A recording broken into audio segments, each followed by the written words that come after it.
Bonjour à tout le monde, bienvenue donc à ces midis étudiants des centres de recherche en éducation et à la formation relative à l'environnement et à l'éco-citoyenneté, Centraire. Ça nous fait vraiment plaisir d'accueillir aujourd'hui Gabriel Roy-Grégoire de la maîtrise en sciences de l'environnement qui va pouvoir partager avec nous sa recherche qui porte sur un cas des conflits socio-écologiques qui a lieu ici au Québec, c'est le cas du projet Autier. Il importe de signaler que ces cas, en fait, cette recherche s'inscrit dans une recherche plus globale qui porte sur les dimensions critiques et politiques de l'éducation relative à l'environnement dans des mouvances sociales et des contextes de conflits socio-écologiques associés à l'expansion de l'extractivisme. Le projet que tout court on appelle Résiste Action, que j'ai le plaisir de diriger. Gabriel, il fait partie de l'équipe de recherche de ces projets. Puis les cas desquels il exposera aujourd'hui, c'est un des cas qui ont été identifiés, des cas de conflits identifiés dans le cadre de ces projets. Alors, je dois dire que ce midi étudiant s'inscrit dans la programmation scientifique du Centraire. Et puis, bon, on invite tout le monde à aller visiter notre page web où vous pourrez voir les prochaines activités. Puis, très rapidement, signaler que nous avons au mois de mai 3 activités qui peut-être vous intéresseront. D'abord, une conférence sur la teneur et la valeur épistémologique de la colère en éducation relative à l'environnement qui sera présentée par notre collègue Gina Tézé. Ensuite, un séminaire, le travail social vert est-il mûr? Enjeu du travail social visant la justice socio-environnementale, avec 2 invités de la France, Arnaud Morange et Frédéric Lamarchard, de l'Université de Caen, et qui sera animé par notre collègue Sylvie Jochem, de travail social, qui est membre du Centraire. Et ensuite, une conférence, Enjeux de filles de l'éducation citoyenne à l'environnement par monsieur Ricardo Petrella, alors qui sera le 19 mai. Voilà, sur cette petite annonce, je laisse le microphone à Gabriela. Merci. OK, cool. Merci tout le monde d'être là en personne. C'est vraiment le fun de faire une présentation en personne pour la première fois depuis très longtemps. Puis allô tout le monde à distance, merci d'être là. Donc, je m'appelle Gabrielle, puis j'aimerais vous présenter les avancées de mon mémoire de maîtrise, que, comme Isabelle l'a présenté, parle d'un cas de conflit socio-écologique qui se passe au Québec et qui est associé au projet Résiste Action, dirigé par Isabelle et qui explore justement les mouvances beaucoup plus larges associées à l'extractivisme. Donc, c'est ça. En faisant le repérage des cas de conflit au Québec, on est tombé en 2018 sur le cas du projet Autier et qui m'a d'abord intéressée parce que c'est un cas qui veut exploiter du lithium pour des fins de lutte au changement climatique. Donc, ce premier paradoxe-là m'a intéressée. Et puis, c'est un cas qui se situe dans une région qui est traditionnellement minière. Donc, le fait qu'il y avait une mobilisation sociale pour contester ce projet-là en territoire minier m'a intéressée dans un second sens. Donc, c'est comme ça que j'ai fini par choisir mon projet. OK. Donc, brièvement, je vais vous présenter la problématique qui entoure mon projet et ensuite plus la région de l'Abitibi, où est-ce que ça se passe, et le cas étudié. Puis ensuite, vous présenter mes objectifs de recherche, les principaux éléments de mon cadre théorique et les choix méthodologiques qui encadrent tout ça. Avant de passer aux résultats préliminaires, et là, c'est vraiment où est-ce que j'en suis en ce moment. Je suis en pleine analyse de données, donc j'aimerais vous présenter où est-ce que j'en suis puis les premières réflexions qui sont en train d'émerger. Donc, mon projet de recherche est ancré au Québec, qui est un territoire où depuis à peu près 500 ans, depuis à peu près l'arrivée des colons européens, il y a une surspécialisation du capitalisme dans l'exploitation des ressources naturelles. Et ça, ce modèle-là économique particulier, c'est un modèle qu'on appelle l'extractivisme. Et dans le modèle extractiviste québécois, en fait, on présume que la meilleure utilisation du territoire possible, c'est d'exploiter ses ressources naturelles.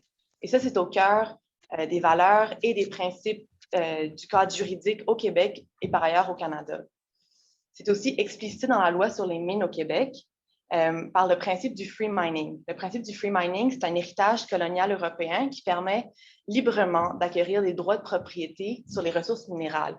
sais, les ressources minérales, c'est les sous-sols. Fait que tu peux acheter un terrain, puis en dessous de ça, c'est un peu, c'est le libre marché finalement. Tu peux acheter ça en ligne à distance à des coûts assez abordables. Avec le temps, le Québec a divisé son territoire en régions, les 17 régions administratives qu'on connaît aujourd'hui. Et dans la division, il y a à peu près 80% du territoire qui a été reconnu comme étant des régions ressources. Et donc, l'Abitibi-Témiscamingue, où se situe mon cas, c'est une de ces régions-là ressources. Encore aujourd'hui, c'est défini comme étant une région faiblement peuplée où l'économie est basée sur l'hydroélectricité et l'exploitation de ressources, prioritairement pour en faire l'exportation. Un autre des concepts qui est présent dans la littérature concernant l'extractivisme, c'est aussi l'expansion des frontières extractives. Et ça, c'est quelque chose qui n'est pas beaucoup documenté encore au Québec parce que c'est surtout documenté dans la littérature de l'Amérique latine parce qu'au Québec, ce n'est pas beaucoup vu. Mais depuis à peu près 10-15 ans, on voit un boom de nouveaux projets extractifs. D'abord encadré par le Plan Nord à partir des années 2011, relancé en 2015 et encore avec le nouveau gouvernement moderne en 2018, il y a un nouveau plan d'action nordique où est-ce qu'on veut développer les régions nordiques de façon économique et où l'exploitation des ressources naturelles est centrale. Ça, c'est encore dans les régions traditionnelles.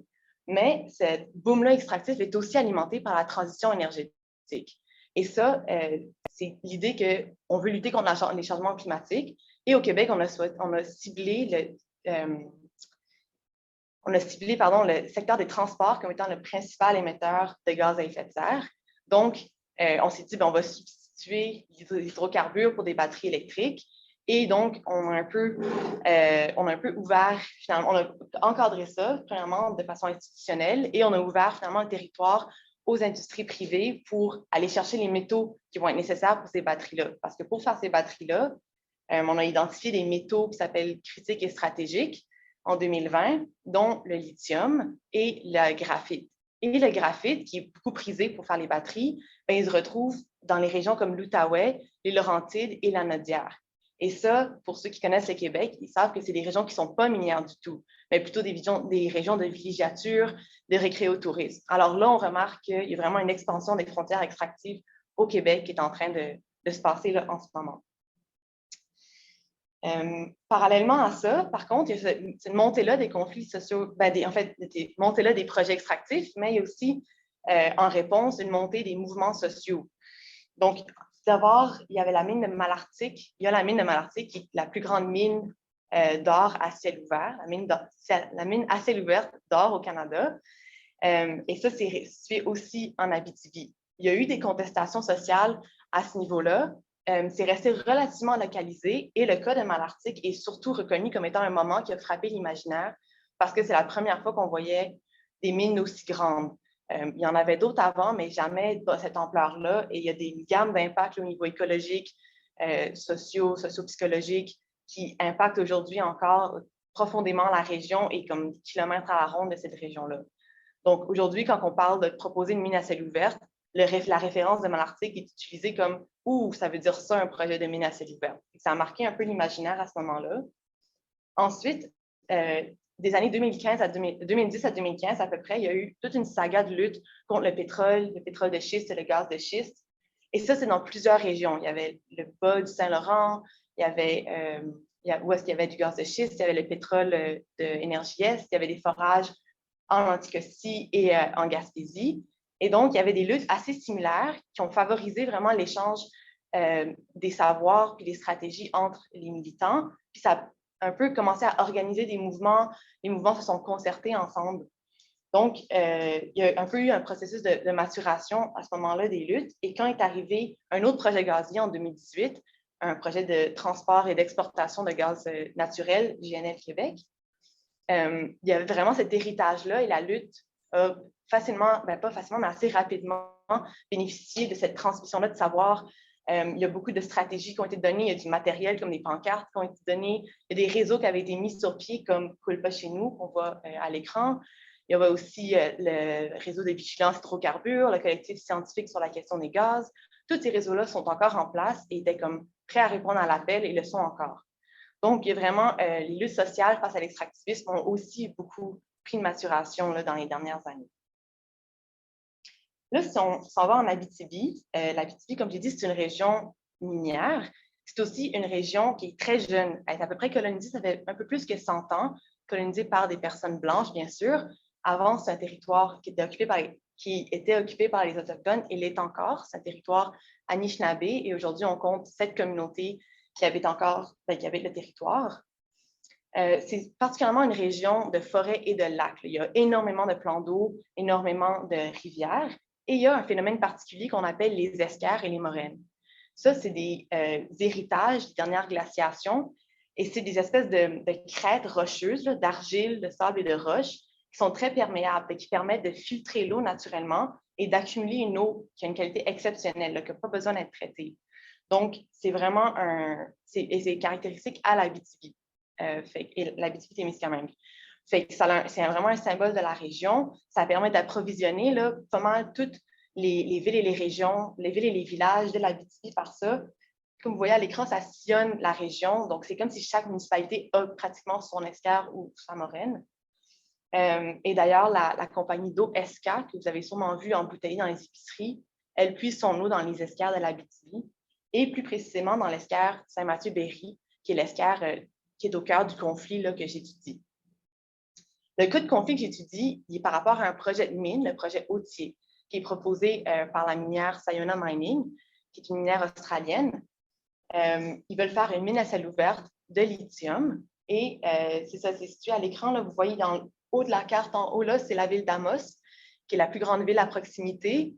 Et il y a le village de Saint-Mathieu et plus en bas de la carte, le village de Lamotte. C'est le principal village qui est concerné par le cas de conflit. Et le conflit vient du fait que quand les citoyens ont vu ce projet-là passer, là, donc, la façon que ça fonctionne, c'est mis dans les journaux, les annonces de mines. Il faut vraiment être alerte pour le voir. Ce n'est pas particulièrement proactif comme campagne d'information, généralement.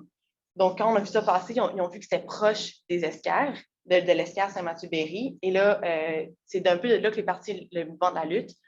Le mouvement de contestation de ce projet-là.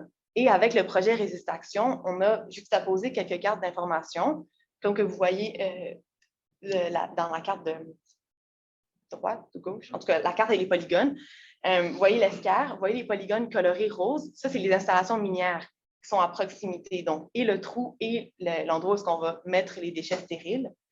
Et plus inquiétant encore que ça, c'est les rectangles bruns que vous voyez. Et ça, c'est les titres de propriété de la compagnie. C'est les claims miniers qu'on appelle. Donc, non seulement ils sont propriétaires de tout ça, il n'y a pas vraiment personne qui a légalement le droit de dire quoi que ce soit, mais en plus, ils vont sous l'escarre. Donc, les citoyens ont vraiment raison d'être inquiets parce qu'en théorie, ils sont propriétaires des sols sous l'escarre. Donc, ça, c'est le cas. Il faut mentionner aussi rapidement que Sayona a aussi d'autres claims et d'autres projets miniers dans la région. Là.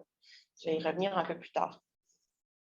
Donc, dans ce contexte-là, moi, j'ai voulu un peu cerner les particularités d'une situation d'un conflit socio-écologique qui est associé à un projet minier qui s'inscrit dans la transition énergétique et qui est finalement dans un contexte de croissance verte. Je fais ça avec le cas du lithium dans le projet Autier. Plus spécifiquement, j'ai voulu cerner les impacts environnementaux, socio-économiques et culturels qui sont dégagés par les acteurs qui sont impliqués dans le conflit.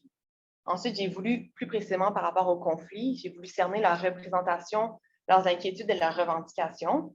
Et en troisième lieu, j'ai voulu identifier leur perspective d'avenir, leur perspective de solution finalement au conflit. OK. Les éléments de mon cadre théorique, bon, je ne rentrerai pas précisément là-dedans, là, mais ma recherche est encadrée par les concepts de l'extractivisme, le concept de la transition énergétique, de la croissance verte et des conflits socio-écologiques. Et je fais une recherche de type qualitative interprétative. Et là, c'est peut-être intéressant en fait, c'est vraiment important de souligner que je fais de la recherche qu'on dit engagée. Donc, au début de ma recherche, quand j'ai commencé à fouiller, j'ai constaté qu'il y avait vraiment une asymétrie au niveau du débat public sur cette question-là. J'ai réalisé que l'espace public est pas mal saturé par certains discours dominants, généralement ceux des entreprises et du gouvernement, qui ont plus de ressources, plus d'attention médiatique et généralement plus de légitimité quand ils prennent la parole en public. Donc, il y a tout comme un deuxième discours, le discours opposé finalement, qui n'était pas vraiment, qui n'avait pas beaucoup de place dans l'espace public. J'ai décidé de me concentrer sur ce discours-là qui était encore à découvrir. Et là, à partir de là, bon, j'ai choisi le cas Autier. Et j'ai choisi plusieurs stratégies de collecte de données là, pour trianguler mes informations puis assurer de la rigueur à ma recherche. Donc, j'ai fait de la récension d'écrits, j'ai fait des entretiens individuels semi-dirigés, j'ai fait de l'observation et de l'observation participante. Puis maintenant, je suis rendue dans mes analyses. Donc, j'utilise un logiciel d'analyse qualitative NVivo, puis la méthode de contenu d'analyse de contenu. Donc là, j'arrive à mes premiers résultats. Tout d'abord, ce que je voulais identifier, c'est les impacts, les enjeux et les impacts. D'abord, environnementaux. C'est sûr que le premier impact, c'est l'impact de l'SCR Saint-Mathieu-Berry. Donc, c'est comme une espèce de crête. C'est un peu dur à voir, on ne voit pas l'eau. La photo, cette photo-ci, dans le fond, celle où est-ce qu'on voit plus de neige, c'est le top de l'escarre. Donc, vous voyez que c'est un peu sablonneux au fond, sur le dessus. C'est vraiment un amoncellement de rocs et de sable. Et le projet est situé juste en dessous. Et la photo où est-ce qu'on voit plus, finalement, la forêt défrichée, c'est les débuts d'activités de forage et d'exploration de la compagnie sur place. Puis là, je ne sais pas si vous arrivez à voir sur l'écran, mais on voit un peu une ligne d'arbres différentes. Il y a des arbres plus verts en bas, puis des arbres un peu plus gris. Ça, c'est l'escarre surélevé qu'on voit. J'avais aussi amené, on voit le lithium, parce qu'il y a des forages sur place. J'avais amené un morceau de lithium que j'ai ramené. Fait que vous pouvez le faire passer. Vous voyez que la partie plus verdâtre, c'est le lithium. Et spécifiquement ici au Québec, c'est du spodumène de lithium, qui est un peu différent de d'autres formes d'exploitation de lithium qu'on fait ailleurs. Ensuite, un autre impact qui est vraiment préoccupant pour les personnes, c'est l'accumulation des impacts. Parce que l'Abitibi, c'est une région qui a à peu près un peu plus de 100 ans, mais c'est aussi 100 ans d'activité minière. Donc, en ce moment, il y a plusieurs projets qui sont proposés à proximité. Il y a plusieurs activités minières déjà en cours qui sont tout proches. La compagnie Sayona, juste elle a 3-4 projets à peu près miniers proposés et des titres de propriété sous la terre. Il y avait un projet de pipeline qui voulait passer. Il y a beaucoup de sites de mines qui ont été juste ce qu'on appelle les mines orphelines, donc qui ont été fermés et jamais restaurés. Ça, c'est les points jaunes à l'écran. Les points rouges, c'est les points de conflit en ce moment. Vous voyez le gazoduc de GNL qui a été évidemment bloqué l'an passé, mais jusqu'à l'année passée, il y avait cette menace-là aussi. Et il y a aussi toute une gamme d'activités industrielles. Là. Il y a l'industrie de la foresterie. Il y a la fonderie Horn dans le coin de Rouyn-Noranda qui est très problématique au niveau de la pollution atmosphérique. Il y a toutes sortes d'activités de carrière, traitement de métal et tout ça. Fait que finalement, ça fait un territoire qui est profondément, qui a beaucoup de pression et qui est très profondément contaminé. Il y a aussi le fait que le projet proposé, c'est une mine à ciel ouvert et ça implique un niveau d'impact qui est une destruction complète, en fait. Il n'y a pas vraiment de retour en arrière. Avant, dans le temps où on pouvait suivre un filon de métal ou un filon de minerai, on faisait des mines souterraines. Donc, tu pouvais creuser, suivre ton fil de minerai intéressant, puis rester sous terre. Mais maintenant, les ressources sont plus rares et les teneurs sont plus faibles. Donc, ce qu'il faut faire, c'est exploser de la terre, ramasser des gros blocs de cailloux, les reconcasser en plus petits, les laver avec des solutions chimiques pour extraire justement ce qui nous intéresse du reste du caillou. Puis après ça fait une empreinte sur le territoire qui est immense. Là. Sur la photo que vous voyez, ça, c'est le trou à Malartic qui est en activité, la plus grande mine d'or au Canada. Puis ce qu'on n'a peut-être pas vu, parce qu'on on voit tellement le trou, c'est la ville de Malartic qui est à côté, on ne voit quasiment pas. Ça donne une idée de grandeur du trou. Et tous ces impacts-là qui sont nommés à l'écran, donc la pollution lumineuse, la transformation du paysage, les pollutions atmosphériques et sonores, c'est des impacts qui sont sentis à des lieux à la ronde. Et les personnes à Amos, ils sentent ces impacts-là à distance aussi. Et donc, l'idée d'avoir une mine encore plus proche, c'est encore plus préoccupant. Donc, il y a l'idée que c'est une destruction complète. Il y a aussi tout ce qu'on perd. En ce moment, l'escarre et la forêt, c'est un milieu de vie qui est beaucoup habité et fréquenté par les personnes qui habitent dans la région. Il y a des phénomènes de lacs d'escarre qu'on appelle. Il y en a plusieurs sur l'escarre. Le lac aux Fesses, c'en est un qui est particulièrement fréquenté par les personnes de la région. Il y a beaucoup de cueillette qui est faite sur la forêt. C'est une forêt qui est vieille et mature, et ça, c'est particulièrement rare en Abitibi. On raconte qu'il n'y a pas de branchaille au sol parce qu'elle est assez vieille, donc tu peux marcher nu-pied, puis c'est une espèce de mousse là, sur le sol. Ça, c'est vraiment rare aussi. Il y a une faune particulière comme des familles de loutres, et ça, c'est tout ce qui serait perdu par la transformation d'une mine à ciel ouvert. Donc, tu ne peux pas faire autre chose sur ce territoire-là. Tu passes vraiment d'un milieu de vie là, où tu peux faire de la cueillette sauvage à un milieu de vie qui est carrément hostile et dangereux. Tu ne peux plus te promener sur ce territoire-là. C'est une perte de mobilité puis une perte d'accès aussi à un lieu. Et ça contribue à fragmenter davantage le territoire. En ce moment, il y a une situation de crise des caribous dans la région aussi. Donc, ça contribue à ça, mais aussi à toute la biodiversité qui serait touchée. Et aussi l'idée des émissions de gaz à effet de serre là, entourant ces pratiques-là. C'est tous des enjeux qui ont été soulevés dans le cadre de ma recherche. Au niveau socio-économique, les deux plus grands impacts, c'est vraiment l'accès à l'information et les enjeux de participation citoyenne.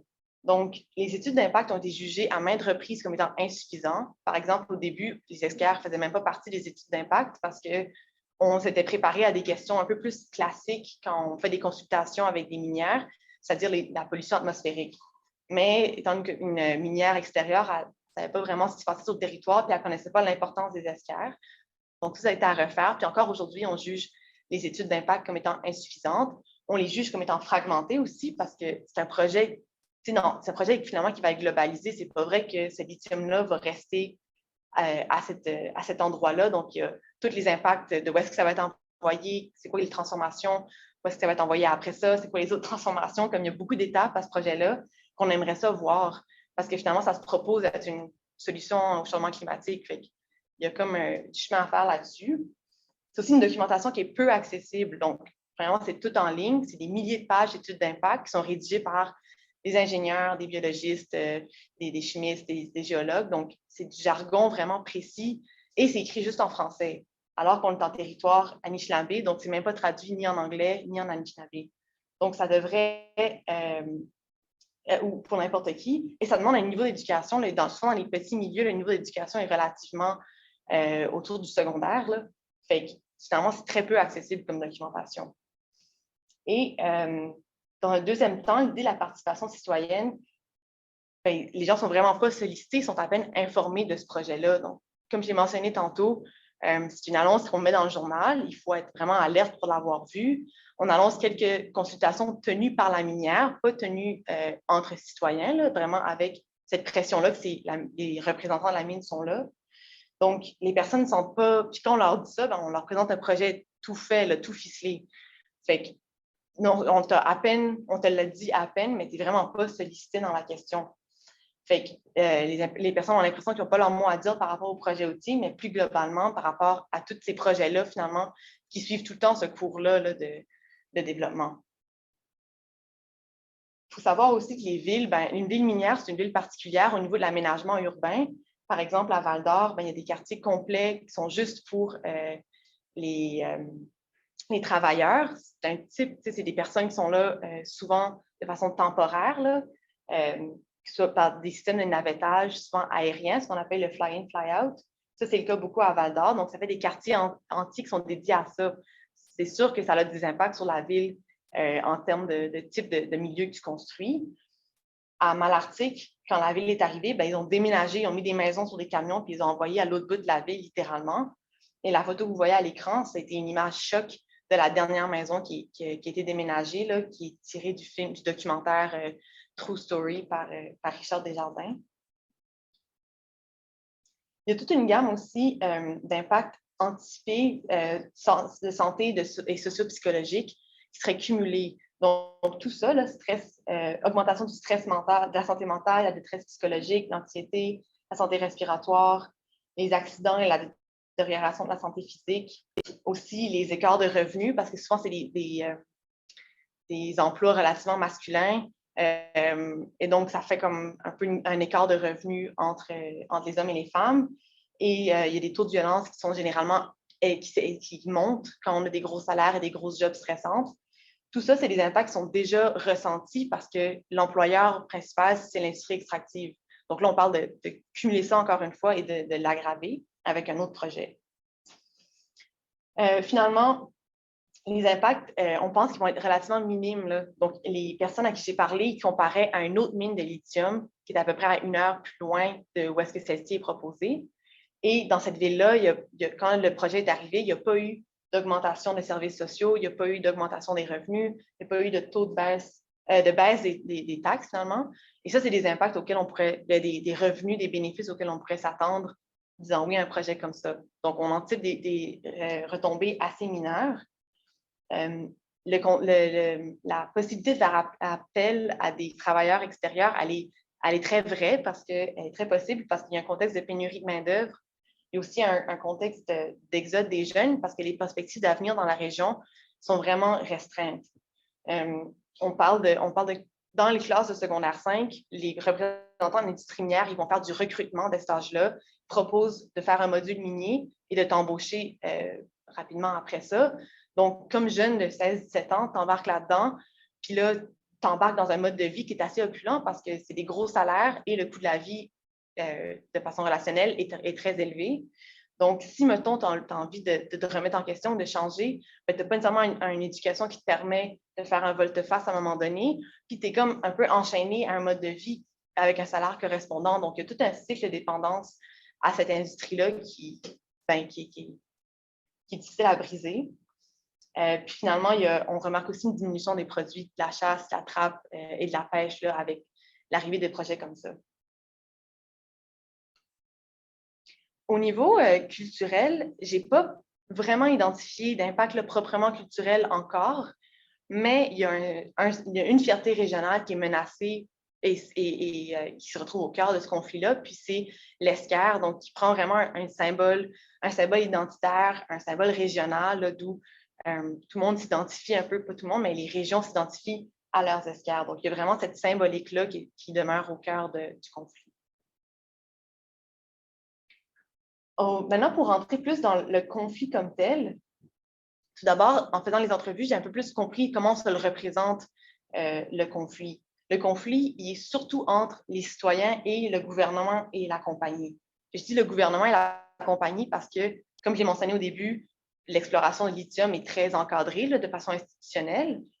Aussi, les élus au niveau plus local se sont rapidement affichés comme étant en faveur de la mine. Donc, ça a créé cette division-là dès le début. Donc, on critique beaucoup qu'il y avait, encore une fois, pas d'accès à l'information, que l'information était divisée et aussi que c'est vraiment difficile d'avoir des réponses dans le cas où on pose des questions à la compagnie. Finalement, les personnes qui posaient des questions au début avaient des questionnements, tout simplement, puis plus ils posaient des questions, moins il y avait de réponses, ils se heurtaient à une espèce d'opacité de l'entreprise. Donc, les craintes vont en montant en ce moment-là. Fait que la stratégie qui a été développée, c'était de demander un BAP. Un BAP, c'est un bureau d'audience publique pour l'environnement et c'est un processus de consultation. En fait, c'est un lieu, finalement, où est-ce qu'il y a des audiences, il y a une commission, tu invites les promoteurs, donc dans ce cas-ci, Sayona Mining, et toutes les personnes qui sont intéressées, tout le monde qui a quelque chose à dire, et ça permet de poser des questions à l'entreprise et ils sont obligés de répondre devant la commission. En plus, il y a souvent des experts indépendants qui sont là pour un peu contraster les réponses de l'entreprise, qui permet d'avoir vraiment l'heure juste. Fait que c'est vraiment un levier qui valorise le savoir citoyen et qui permet une transparence là, dans cette question-là. La stratégie, ça a été pas de se positionner pour ou contre la mine, mais de se positionner pour le fait de respecter et d'avoir accès à de l'information transparente et exacte, finalement. Et comme l'eau était au centre de cette lutte-là, l'eau est devenue l'emblème de tout ça. Et c'est pour ça un peu que la mobilisation a pris cette ampleur-là, parce que l'eau, c'est une question identitaire, c'est un peu une vertu. Donc, on demande de l'information et on met ça au nom de l'eau pure. C'est sûr que c'est rassembleur comme lutte. Et c'est un peu pour ça qu'on a vu une mobilisation de cette ampleur-là là, par rapport à ça. Malgré tout, il y a quand même des conflits entre les citoyens et c'est pour ça que, en parlant avec les personnes, il y a quand même une espèce de découragement et d'amertume parce que les demandes étaient relativement simples. On veut un processus de consultation, on veut être écouté, on veut être sollicité. Puis il y a quand même eu des conflits citoyens, surtout là, au village de la Motte. Il faut dire que c'était quand même ciblé là. Donc, parmi les inquiétudes, c'est sûr qu'ils vont être amenés à se positionner de façon plus ferme par rapport à la mine quand ils vont obtenir le BAP. quand il va avoir le BAP. Donc là, je mets un peu de contexte. Ils ont obtenu le BAP en 2019. Ils ont demandé d'avoir ce processus-là. Ils ont mené une lutte, une mobilisation pour l'avoir. Ils l'ont obtenu en 2019. Et là, depuis, on attend un peu que ce processus-là il ait lieu. Fait que le projet est un peu sur pause. Ça devrait être cette année, mais ils ont dit ça l'an passé aussi. Fait qu'on est un peu en attente. Mais il y a, c'est ça, cette anticipation-là de devoir prendre position de façon beaucoup plus ferme. Et qu'est-ce que ça va engendrer comme tension sociale? Parce qu'on voit déjà beaucoup de marginalisation, d'anxiété, de relations sociales qui ont été déchirées, de tensions et même de chaos social. Donc, ce qu'on demande, c'est à la municipalité d'un peu prendre sa responsabilité d'être l'élu puis de créer ce débat-là citoyen qu'ils n'ont pas eu entre eux. Ils aimeraient ça avoir un endroit où qu'eux peuvent discuter entre eux sans la pression de la lumière. Ils veulent que la revendication soit écoutée. Et en deuxième temps aussi, ils aimeraient ça que ce soit un peu pris en charge la réconciliation à ce niveau-là. Les personnes considèrent un peu que c'est la responsabilité puis que la municipalité elle a failli en permettant ce chaos-là social et en prenant position là-dedans. Fait qu'il y a un peu ce rôle-là là, dans la réconciliation qui est demandé. Par rapport plus au projet, on demande de démontrer les gains environnementaux. On demande de prouver que c'est un projet énergétique, de comparer les émissions de gaz à effet de serre qui vont être sauvées versus dépensées. Puis comment on envisage la suite? Ben, idéalement avec la municipalité de façon un peu encadrée, sinon une reconstruction des liens de façon plus individuelle.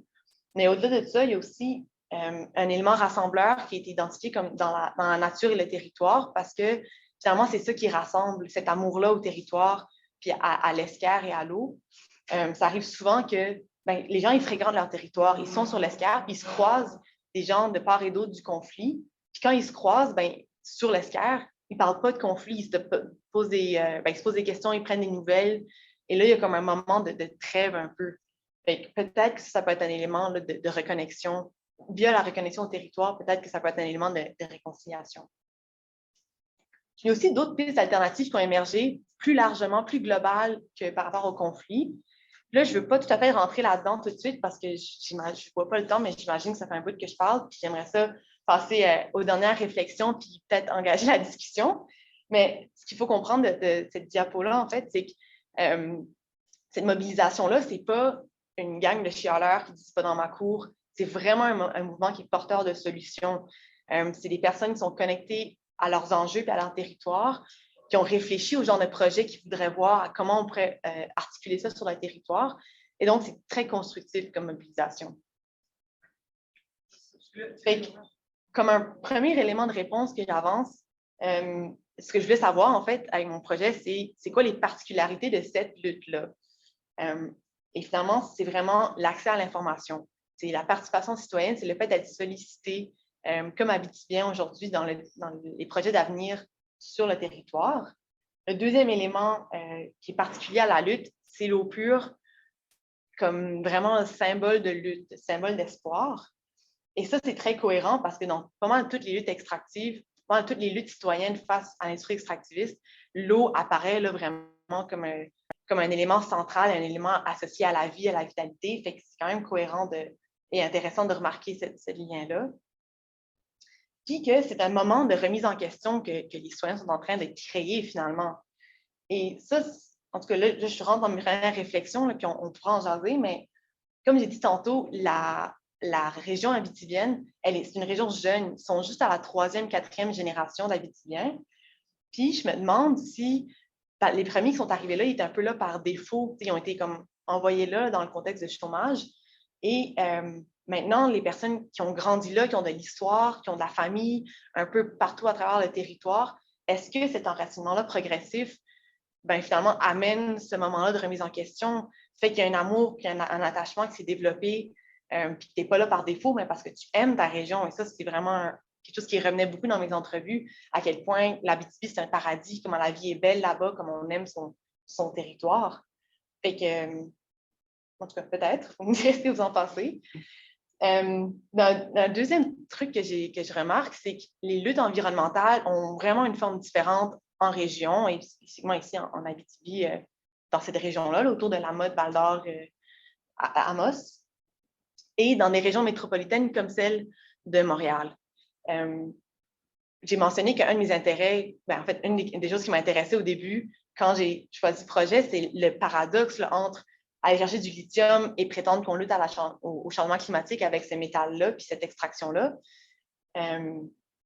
Mais finalement, c'était un peu un mot, un buzzword, là, c'est le mot que j'ai en anglais. Mais finalement, la question du lithium, de lutte au changement climatique par les batteries électriques, c'est assez métropolitain comme façon de concevoir la lutte environnementale. Et finalement, les changements climatiques sont vraiment moins tangibles en région. Ici, c'est facile de sentir, et là je dis ici, on parle en direct de Montréal, c'est vraiment facile de sentir les enjeux de réchauffement climatique ici, les îlots de chaleur, les questions de transport durable sont vraiment présentes, mais là-bas, c'est quand même déconnecté, pas qu'ils ne savent pas que ça n'existe pas et qu'ils s'en foutent vraiment pas, mais c'est plus des enjeux de contamination des territoires, de préservation de l'eau, de fragmentation du territoire, de perte de biodiversité qui allument et qui carburent les luttes finalement. Fait que l'idée que Sayona étiquette complètement son projet comme étant un projet à la transition, en arrivant là, c'est quand même déconnecté là, de la réalité locale. Donc, la question qui est assez évidente, c'est est-ce que le lithium, c'est vraiment une alternative? Mais plus globalement, est-ce que la transition énergétique proposée telle qu'elle par le gouvernement actuel, elle va être garante d'une transition écologique duquel on a besoin comme demain matin?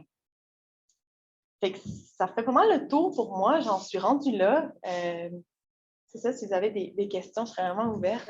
Merci d'avoir été vraiment excellente présentation. Vraiment, bravo. Je pense que tu as pu apporter l'essentiel de ce qui est un enjeu que se multiplie un peu partout. Et puis bon, ça c'est une des questions d'ailleurs qui soulève ta présentation, c'est la question du modèle extractif. Alors, parce que là, on parle d'un projet, mais on retrouve des milliers de projets comme ça qui émergent un peu partout sur le territoire et ces types de conflits que tu évoques qui créent toutes sortes de situations problématiques au sein d'une communauté, soit dit sociale, et en termes d'impact environnemental également, il apparaît partout. Quel effet cumulatif, peut-être que c'est un aspect que j'aimerais si tu pouvais davantage nous en parler. C'est une notion même qui est relativement récente de parler d'impact cumulatif. Il y a même, il me semble, dans l'Ouest canadien, un institut sur les impacts cumulatifs de l'industrie extractive qui a été créé, parce que, justement, jusqu'à récemment, on ne prenait pas conscience du fait qu'il y a d'autres interventions et qui, en convergence, tout cela, ça fait une pression, comme tu disais, et ça fait donc une pression importante sur les écosystèmes, mais sur les populations aussi.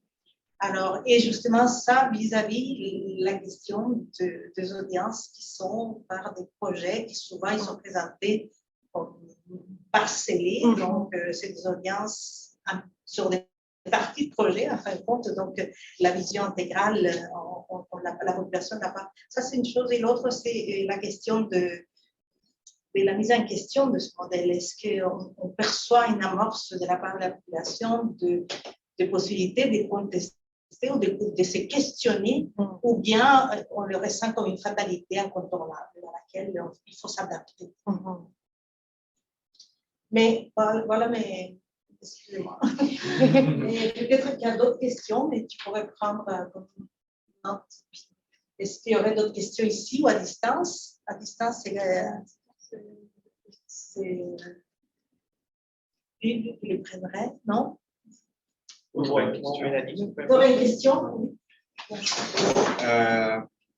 En fait, j'ai plusieurs questions. Merci, c'est vraiment intéressant. Et j'ai plein de parallèles à faire avec mon recherche à moi. Oui. Tu as dit que c'est un territoire Anishinaabe et que c'est encore occupé. Je me demandais si dans la mobilisation, il y avait un lien entre autochtones et autochtones, s'il y avait une reconnaissance territoriale faite par les Anishinaabe dans cette culture, une revendication, notamment en lien avec Van Back. Puis on peut faire aussi le parallèle avec l'eau qui a été pris comme symbole avec les Wet'suwet'en, avec le slogan Water Fast. En tout cas, Donc, la question autochtone sur ce territoire, puis la reconnaissance territoriale et comment ils sont impliqués ou non dans la lutte. Puis, tu as parlé de l'élément rassembleur, la nature, puis la reconnexion au territoire. Puis, moi, dans mon cadre conceptuel, j'essaie justement d'identifier dans les discours de lutte territoriale, est-ce qu'il y a un nouveau rapport à la nature qui se met en place, inspiré un peu des ontologies ou des cosmovisions autochtones. Donc, est-ce que là, dans cette lutte-là, toi, tu vois une rencontre plus idéologique, philosophique, ontologique c'est quoi la nature? Est-ce que ça existe, la nature? Est-ce qu'on défend la nature ou est-ce qu'on est la nature?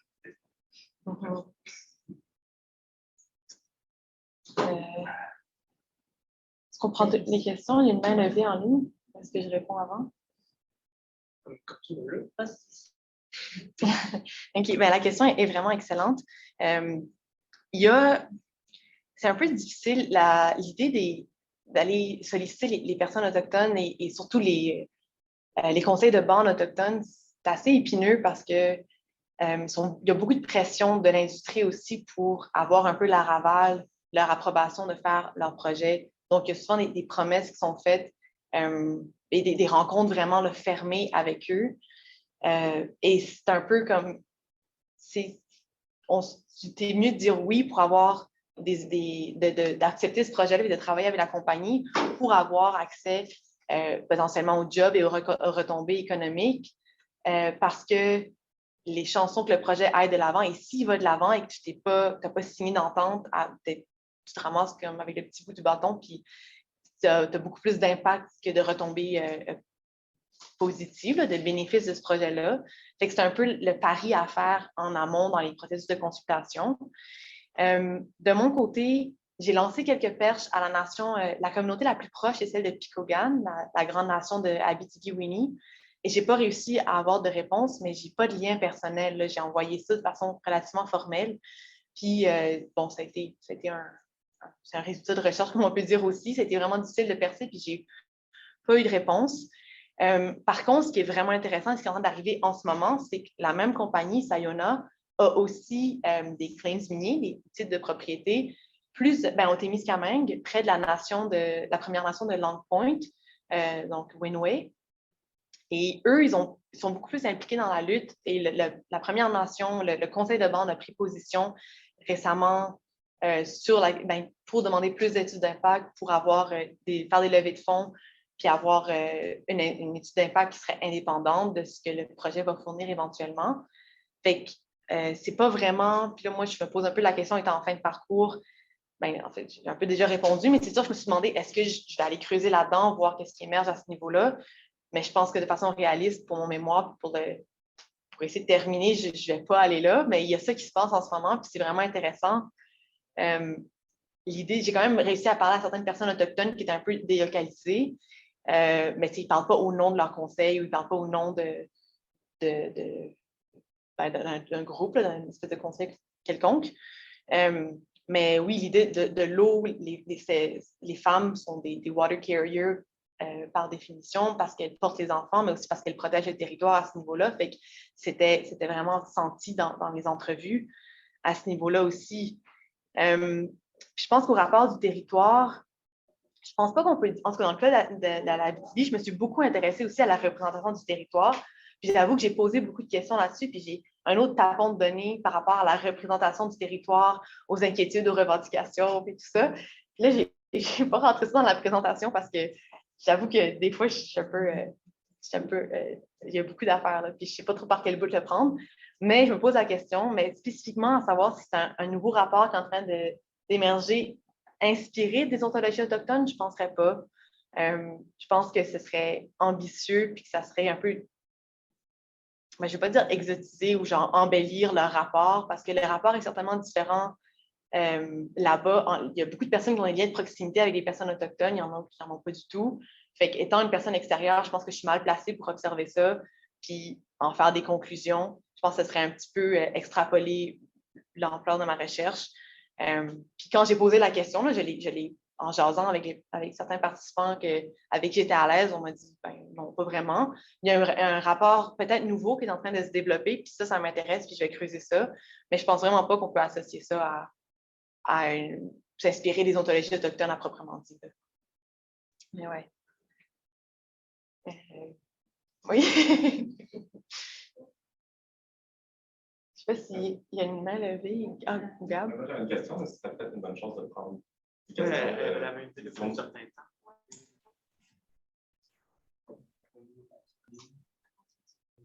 Oui, ça devrait. Oui, est-ce que je peux y aller? Oui, certainement. Oui. Bonjour tout le monde, bonjour Gabrielle. D'abord, félicitations, c'est vraiment une super présentation, c'était vraiment intéressant. Alors, moi, c'est Axel Ferrand, en fait, je suis doctorante en administration et dans le cadre de ma thèse, justement, je vais m'intéresser au discours relatif au démarrage des projets de lithium. Du coup, ce que tu as dit était super intéressant. Moi, je suis au tout début de ma recherche, donc... voilà, j'avais deux questions pour toi. Déjà, tes réflexions sont intéressantes, je trouve, à la fin. Ce sont des réflexions qui rejoignent pas mal les miennes aussi. Et puis, je voulais savoir, est-ce que tu as eu l'occasion de rencontrer des gens de l'industrie donc dans tes entrevues?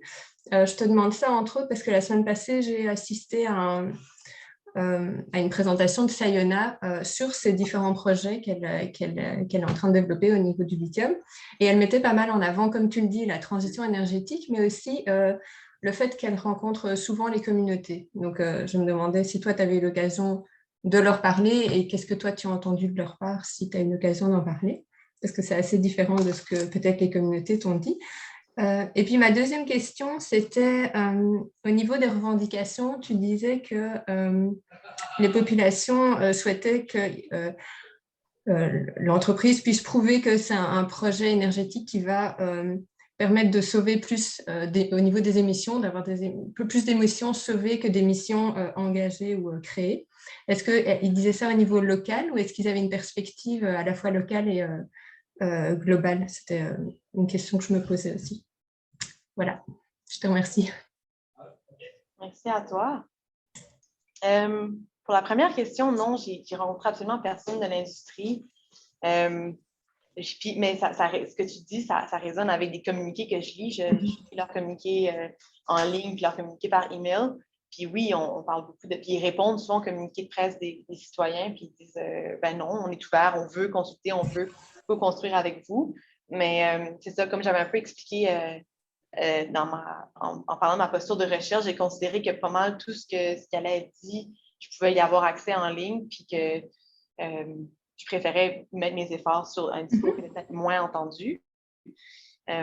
Puis ouais, c'est sûr que c'est un peu différent quand on parle avec les citoyens. On a souvent l'impression que, honnêtement, ils ont un peu l'impression de se faire niaiser. Puis là, je veux pas caricaturer là, quoi que ce soit, mais comme, mettons qu'ils vont publier quelque chose en ligne, la compagnie Sayona, ils vont dire l'escale ne sera pas du tout touchée, ils vont affirmer quelque chose. Et là, les citoyens, ils se faisaient un devoir de répondre assidûment à tout ça pour qu'il y ait tout le temps un contrepartie aux publications.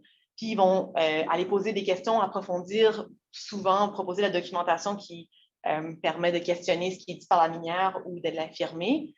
Puis les réponses venaient jamais les réponses de la minière sur les interventions citoyennes ne venaient jamais comme revenir sur l'information technique comme telle, mais c'était beaucoup de flatterie, c'était beaucoup de « Ah, merci de prendre le temps de nous écrire, on est content de vous lire ». Puis ils exagéraient un peu l'utilisation des emojis, là, les petits dessins qu'on met. Fait qu'à un moment donné, les personnes se sont dit « Ben voyons, on niaise, ils se font parler comme beaucoup de renforcement positif, limite la méthode sandwich ». Fait que je ne suis pas certaine à quel point les rapports sont bons entre eux, mais non, j'en ai pas parlé avec la minière, fait que je ne pourrais pas répondre à cet égard-là. Puis au niveau des bilans nets de GES, c'est beaucoup au niveau global. Donc, c'est premièrement l'idée régionale, parce que comme j'ai mentionné, Sayona a aussi un projet à Long Point First Nation, qui est le projet Tanzim. Ils viennent de racheter la seule usine, les seules installations de lithium en Abitibi qui est à La Corne, tout près de où est-ce qu'est prévu le projet Autier. Ils ont aussi des claims miniers dans le nord du Québec. Je pense un autre projet qui est en marche. Fait que c'est pas juste OT, là, finalement, Sayona clairement a l'air de s'enligner pour centraliser des installations et du traitement de lithium, d'aller extraire dans ces sites et aller traiter à la corne et potentiellement envoyer ailleurs après. Fait que déjà, c'est l'impact de tous ces projets-là qu'on veut voir, mais c'est aussi plus globalement, là, transnationalement aussi, que je pense que c'était l'enjeu. Voilà. Merci pour tes questions. Ben, merci à toi. Bravo, Gabrielle, pour ta présentation. C'était vraiment bon. C'est super intéressant tout ce que tu as amené sur la table. J'ai 2 petites questions que je voulais te poser, mais qui ne sont pas nécessairement en rapport avec ton projet de recherche, mais plus en rapport au projet minier lui-même. Okay. Premièrement, est-ce que ça a été soulevé que le fait que la compagnie extractive qui propose le projet soit australienne, est-ce que ça a été soulevé comme étant un problème que ce ne soit pas une compagnie locale, canadienne, québécoise? Première question. Puis deuxièmement, le lithium qui se propose d'extraire, est-ce qu'il est voué à l'exportation? Et si oui, est-ce que c'est un problème face à l'économie régionale? Est-ce qu'il y a un désir de construire, par exemple, une usine de construction de batteries pour ajouter une valeur ajoutée au lithium?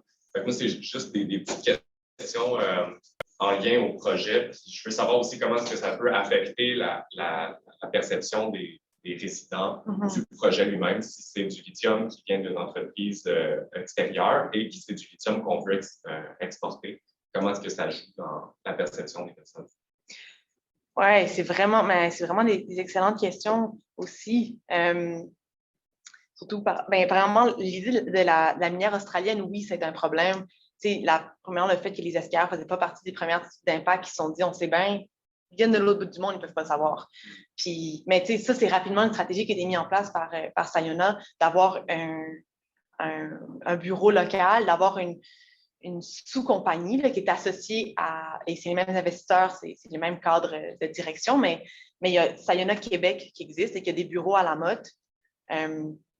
Dans les revendications citoyennes, on appelle ça une compagnie écran, là, qui est un peu pour faire une façade et ça a été vu dans d'autres projets aussi, là, de comme donner une impression que c'est une compagnie du Québec, québécoise pour la place.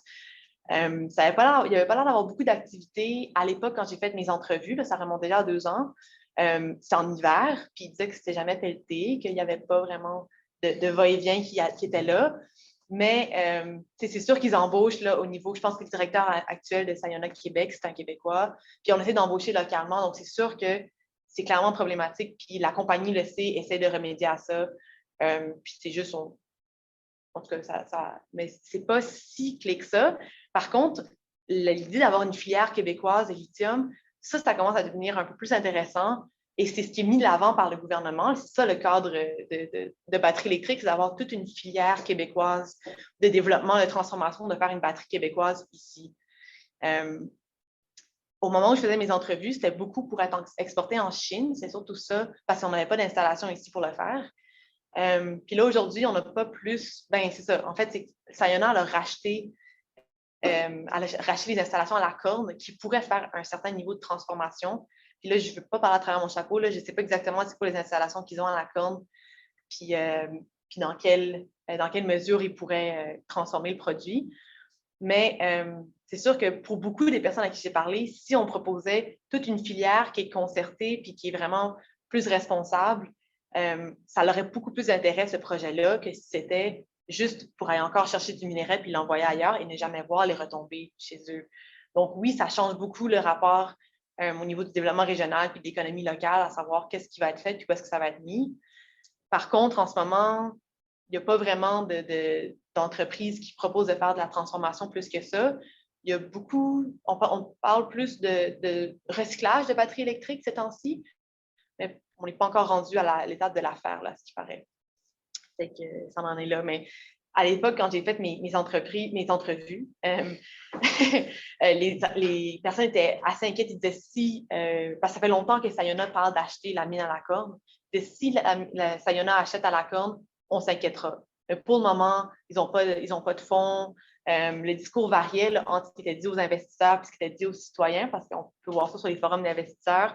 il avait l'air de manquer de fonds, les études d'impact étaient non recevables. Il n'était pas très inquiet, ça avait l'air assez mal ficelé, mais là, ça prend une autre ampleur là, qui va demander, c'est ça, de vraiment se repenser sur ce qu'on pense de ça finalement. Merci, Gabrielle. Peut-être je ne sais pas s'il y en a d'autres questions à la salle. Peut-être merci beaucoup pour ces commentaires. Peut-être juste une dernière question, Gabrielle. Oui. Est-ce que c'est prévu, en fait, c'est une double question. Comment le public, les acteurs et actrices qui t'ont contacté, ils ont accueilli l'idée de se pencher et sous forme d'une recherche formelle sur la réalité qui est en train de vivre.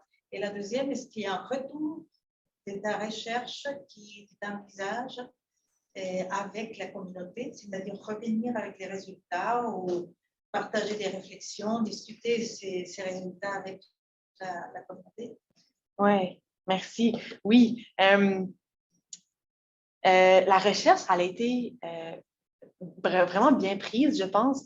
Je pense qu'ils ne réalisaient pas, en tout cas en ce moment, là, je pense que depuis, ça a quand même évolué, mais au moment où j'ai fait ma recherche, ils étaient vraiment contents de voir que du monde avait entendu leur bruit. Ils ne pensaient pas qu'à l'extérieur de leur réalité locale, c'était entendu leurs revendications et leurs commentaires, leurs remises en question, tout ça. Puis de savoir que quelqu'un s'intéressait à ça. Puis aussi l'idée qu'une personne dans le monde de la recherche s'intéresse à ça, ça permet quand même pas juste des journalistes, mais ça permet un niveau d'analyse quand même plus poussé que ce qui est possible de faire à court terme. Fait que ça les a beaucoup intéressés. Puis les personnes ont vraiment gentiment puis généreusement accepté de me donner du temps, de m'envoyer des documents.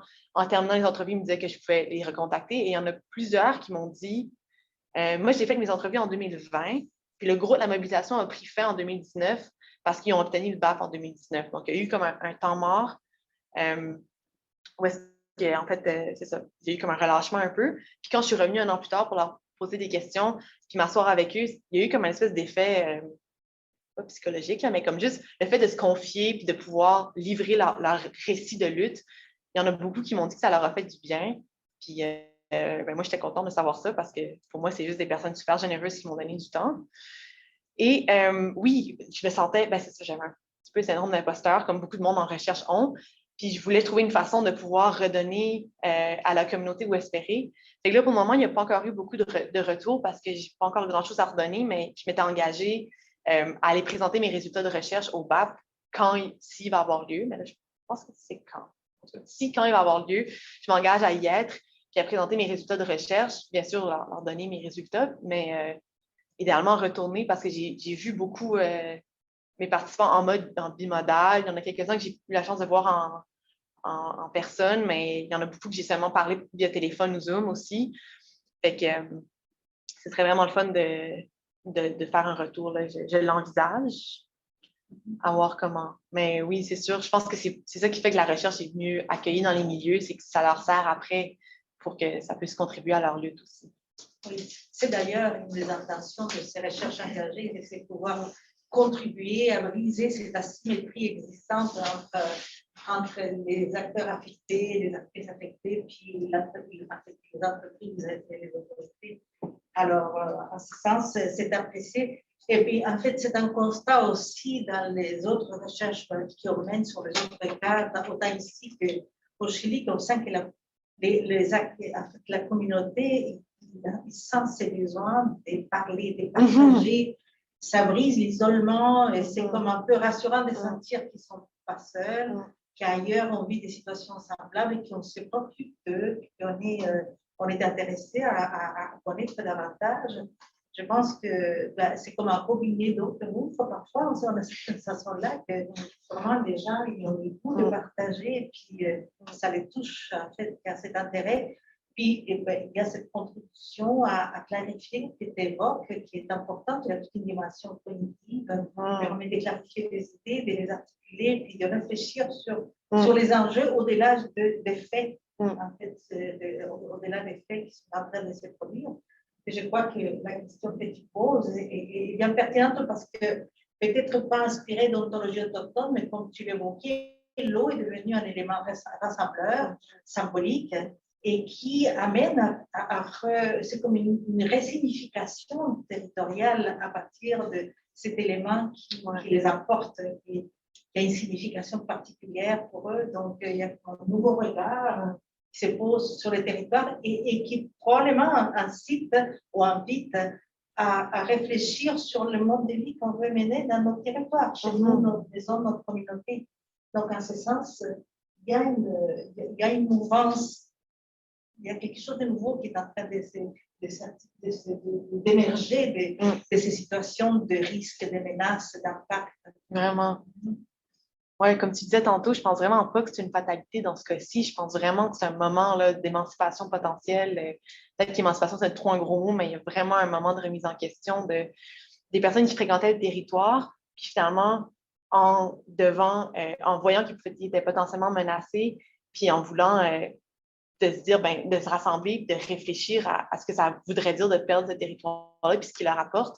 Il y a il y a des collectifs qui ont émergé, il y a des organisations de marches organisées, de marches un peu d'éducation populaire sur voir le territoire, puis ils invitent les gens à les rejoindre, puis ils se sont appropriés, ont commencé à faire des sentiers, identifient certains éléments dans les sentiers, de ça, c'est ça, c'est cette direction. Fait comme, ils font quelque chose avec, ça amène à travailler leur relation au territoire, puis à la préciser, puis à en faire quelque chose qui est partagé à toute la région en ce moment. C'est vraiment... Il y a sans doute une mouvance, il y a des nouveaux acteurs sur la scène publique qui se passent. Ouais. Des acteurs qui étaient avant invisibilisés ou qui n'étaient pas considérés du tout. C'est tout à coup des gens qui sortent de ces silences ou de cette invisibilisation pour dire nous, on a un mot à dire sur la question et puis des gens qui développent des compétences, des connaissances, des arguments qui permettent de défendre la cause. C'est un processus qui, à ce niveau-là aussi, il y a tu as parlé des maturations, effectivement, une sorte de maturation collective qui est tout à fait propre de cette époque. Alors, c'est de l'espoir. Oui, on espère, certain. Et merci beaucoup, Gabrielle, pour cette belle présentation qui suscite beaucoup de questions et de réflexions aussi. Merci. Merci vraiment d'avoir été là. Tout le monde, en tout cas, on vous invite à aller visiter le site web du Centre pour les prochaines activités. Merci. Bravo.